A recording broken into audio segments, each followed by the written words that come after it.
Welcome to Garis TV channel. So nandito na naman tayo para silipin naman natin ang estimated salary ni Pinoy Equatorial Kenya Africa. So ito mga lods ay isa ding charity vlogger. So suportahan natin ang kanyang channel kagaya ng pag-support natin sa lahat ng mga charity vlogger. Pero siyempre mga lods, huwag nyo rin kalimutan na isama sa pag-support ang aking channel. So mga lods, kung bago pa kayo sa aking channel, pakiclick naman ang subscribe natin.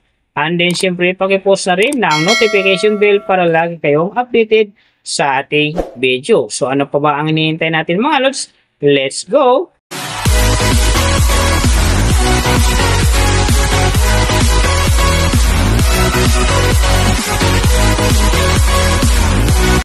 So mga lods, si Pinoy in Equatorial Kenya sa ngayon ay mayroon ng upload videos na 3,421.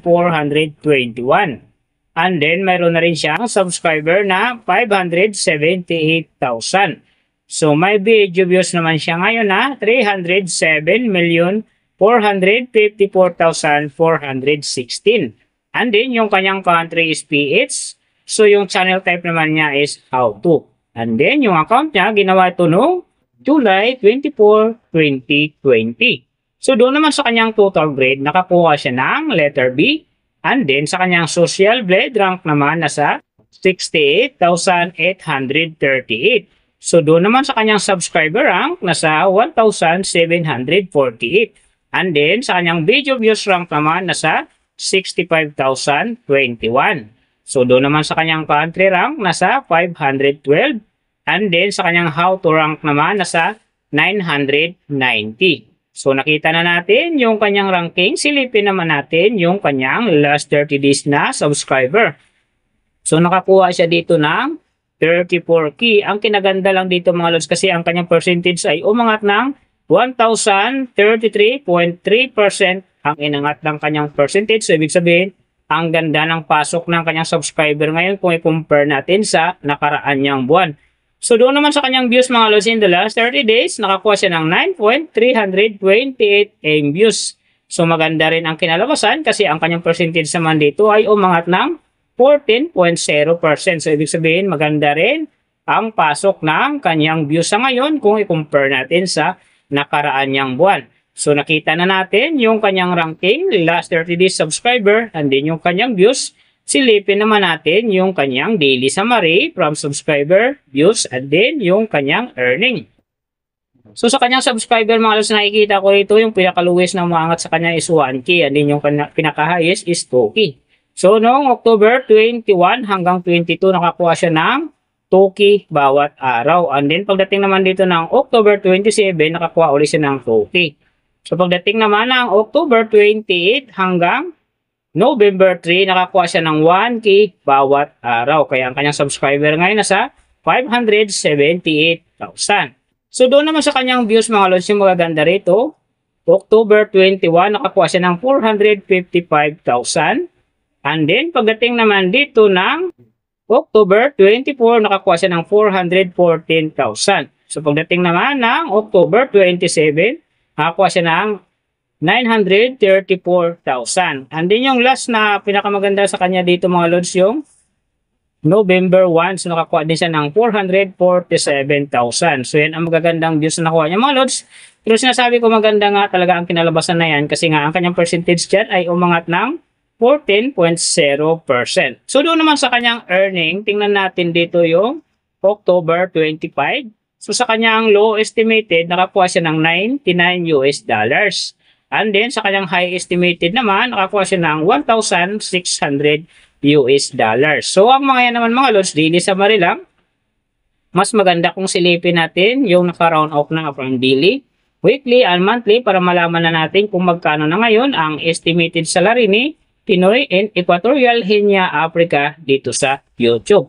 So, unahin natin yung kanyang daily average. So, sa daily subscriber, nakakuha siya ng 1.13K. And then, sa kanyang views naman, nakakuha siya ng 310,945.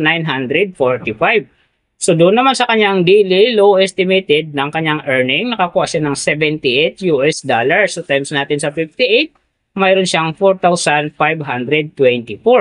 And then, sa kanyang daily high estimated naman ng kanyang earning, nakakuha siya ng $1,200. So, times natin sa 58, mayroon siyang 69,600. So yan mga lods ang kanyang daily average. So pupunta naman tayo sa kanyang weekly average. So sa weekly subscriber, nakakuha siya ng 7.93k. And then sa kanyang views naman, nakakuha siya ng 2,176,615. So doon naman sa kanyang weekly low estimated ng kanyang earning, nakakuha siya ng 544 US dollar. So times natin sa 58, mayroon siyang 31,552. And then sa kanyang weekly high estimated naman ng kanyang earning, nakakuha siya ng 8,700 US dollar. So times natin sa 58, mayroon siyang 504,600. So yan naman mga lods ang kanyang weekly average. So pupunta naman tayo sa kanyang monthly average. So sa monthly subscriber, nakakuha siya ng 34k. And then sa kanyang views naman, nakakuha siya ng 9,328,333. So doon naman sa kanyang monthly low estimated ng kanyang earning, nakakuha siya ng 2,300 US dollars. So times natin sa 58, mayroon siyang 133,400. And then sa kanyang monthly high estimated naman ng kanyang earning, nakakuha siya ng 37,300 US dollars. So times natin sa 58, mayroon siyang 2,163,400. So yan naman mga lods ang kanyang monthly average.